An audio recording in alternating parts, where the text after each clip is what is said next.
Welcome to Hakone, Japan. I left Yokohama around 4 a.m. and arrived at this rest stop at about 5:30.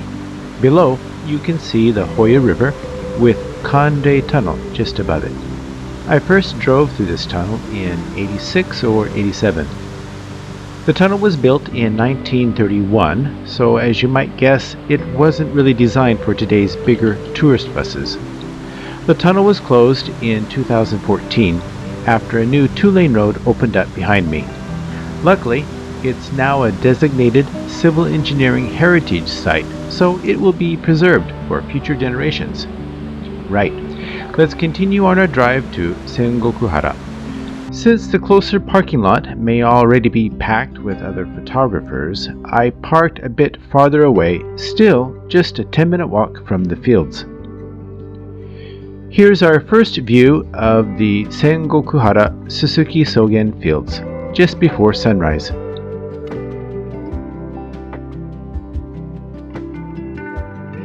This charming little restaurant is along the road leading to the fields.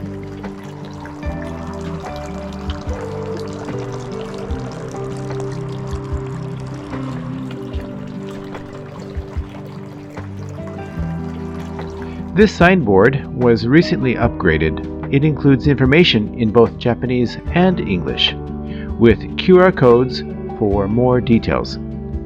The sign uses the term pampas grass, which might be due to the use of Google Translate. Susuki grass is actually silver grass. Unlike South American pampas grass, silver grass is native to Japan and China.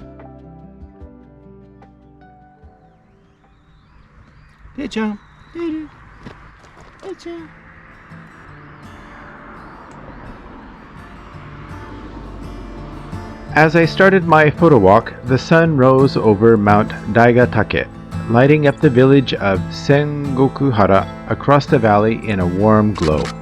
Behind it, you can see Mount Ashigara, which is also known as Mount Kintoki. Check out my December 2020 video where I climb it. Link is in the description.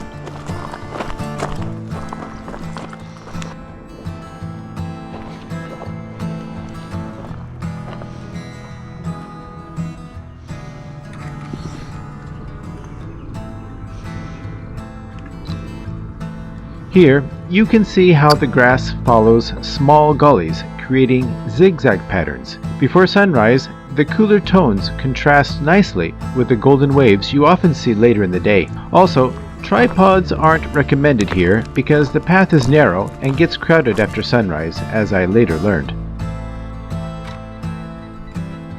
In this shot, facing east from the western end of the path, I waited until there was no one around.